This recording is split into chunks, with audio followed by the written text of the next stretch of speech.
ಇವತ್ತು ನಾನೊಬ್ಬ ಭಾರತೀಯಳಾಗಿ ನನಗೆ ತುಂಬ ಹೆಮ್ಮೆ ಪಡುವಂಥ ವಿಚಾರ. ಏಕೆಂದರೆ ಭಯೋತ್ಪಾದಕರನ್ನು ಬುಡ ಸಮೇತ ಕಿತ್ತು ಹಾಕುವಂಥ ಆಪರೇಷನ್ ಸಿಂಧೂರ್ ಆಗ್ತಿರೋದು ನಾನೊಬ್ಬ ಭಾರತೀಯಳಾಗಿ ನನಗೆ ರೋಮಾಂಚನಗೊಳ್ತಿರೋಂಥ ಕ್ಷಣಗಳಿದೆಲ್ಲನೂ.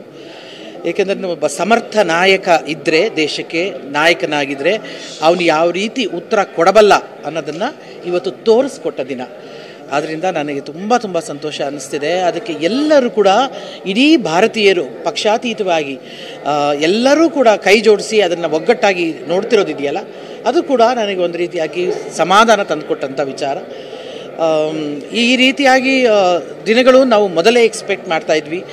ಆಗಾಗ ಈ ಥರದೊಂದು ಅಟ್ಯಾಕ್ ಆಗ್ತಿದ್ದಾಗ, ಅದರಲ್ಲೂ ಕಾಶ್ಮೀರಲ್ಲಿ ಅಟ್ಯಾಕ್ ಆಗ್ತಿದ್ದಾಗ ಈ ಥರದ ಒಂದು ಕರೆಕ್ಟಾದ ಉತ್ತರ ಸಿಗಬೇಕಿತ್ತು ಅದು ಅಂತ ಹೇಳಿ ಆ ದಿನ ಇವತ್ತು ಬಂದಿದೆ. ನನಗೆ ಅಫ್ಕೋರ್ಸ್ ಅಭಿ ಸೈಡ್ ತಗೊಳ್ಳೋದು ಬೆಟರಾ ಅಥವಾ ಅಪಾರ್ಟ್ಮೆಂಟ್ ತಗೊಳ್ಳೋದು ಬೆಟರಾ? ಚಿಂತೆ ಯಾಕೆ, ಒಬ್ಬ ರಿಯಲ್ ಎಸ್ಟೇಟ್ ಎಕ್ಸ್ಪರ್ಟ್ ಜೊತೆ ಮಾತಾಡು. ಹೌದಾ? ಹೇಗೆ? Boss Vala B the boss. Definite ಆಗಿ ಸಂತೋಷ ಇದೆ. ಭಯೋತ್ಪಾದಕರು ಅದು ಯಾವುದೇ ಕೋಮಿನವರೇ ಆಗಿರಲಿ, ಯಾವುದೇ ಧರ್ಮದವರೇ ಆಗಿರಲಿ, ದಯಮಾಡಿ ಭಯೋತ್ಪಾದನೆಯನ್ನು ಬುಡ ಸಮೇತ ಕಿತ್ತು ಹಾಕುವಂಥ ಕೆಲಸ ಇವತ್ತಾಗಬೇಕು. ಬಹಳ ಮುಖ್ಯವಾಗಿ ಆಪರೇಷನ್ ಸಿಂಧೂರ್ ಅನ್ನೋ ಹೆಸರಲ್ಲಿ ಅರ್ಥ ಇದೆ. ಹೌದು ಹೌದು ಹೌದು. ನನಗೆ ಎಂಥ ಒಳ್ಳೆಯ ಹೆಸರು ಅದು. ಇಡೀ ನಮ್ಮ ಭಾರತೀಯರನ್ನು ಒಂದು ರೀತಿಯಾಗಿ ತೋರಿಸ್ಕೊಟ್ಟಂಥ ಒಂದು ಹೆಸರದು. ಆ ಹೆಸರಿನಲ್ಲಿ ಒಂದು ಶಕ್ತಿ ಇದೆ. ಶಕ್ತಿ ತಾಯಿ ನಮಗೆ ನಿಜವಾಗ್ಲೂ ಒಂದು ನ್ಯಾಯವನ್ನು ಒದಗಿಸ್ಕೊಡ್ತಾಳೆ. ಇನ್ನು ಮುಂದೆ ಆದರೂ ಪ್ರಪಂಚದ ಅಂತ್ಯ ಎಲ್ಲೆಲ್ಲಿ ಭಯೋತ್ಪಾದಕರು ಇದ್ದಾರೆ ಅವ್ರಿಗೊಂದು ಪಾಠ ಇದು.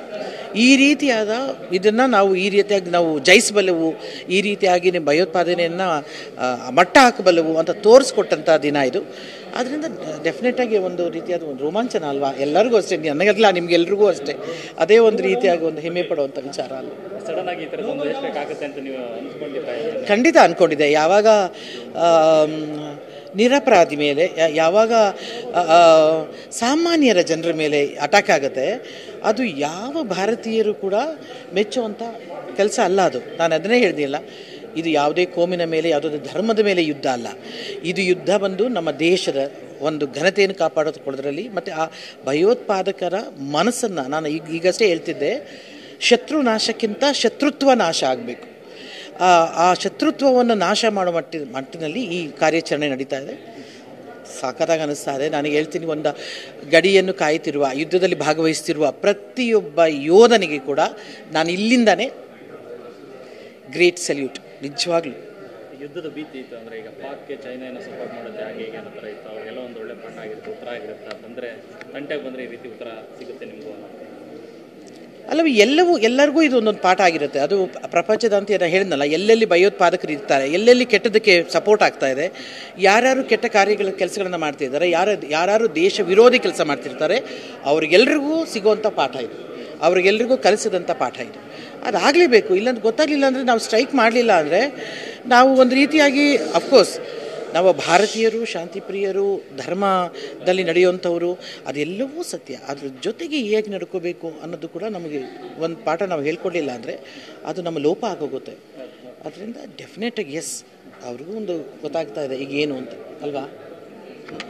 ಅಮ್ಮ ಕಂದ ಮೋದಿಯವ್ರ ಬಗ್ಗೆ ಏನು ಹೇಳ್ತೀರಾ ಮೇಡಮ್? ಅಂದರೆ ಲೈಕ್ ಎಲ್ಲರೂ ಹೇಳ್ತಾ ಇದ್ರು ಮೋದಿಯವರು ಏನು ಮಾಡಲ್ಲ, ಸುಮ್ಮನೆ ಎಲೆಕ್ಷನ್ ಮಾಡ್ಕೊಂಡು ಕೂತಿದ್ದಾರೆ, ಅದು ಅಯ್ಯೋ, ಮೋದಿಯವ್ರ ಬಗ್ಗೆ ನಿಜವಾಗ್ಲೂ ಹೆಮ್ಮೆ ಅನಿಸುತ್ತಮ್ಮ. ಅದಕ್ಕೆ ಹೇಳಿದೆ, ಸಮರ್ಥ ನಾಯಕರಿದ್ದರೆ ಉತ್ತರ ಹೇಗಿರುತ್ತೆ ಅಂತ ತೋರಿಸ್ಕೊಟ್ಟ ದಿನ ಇದು.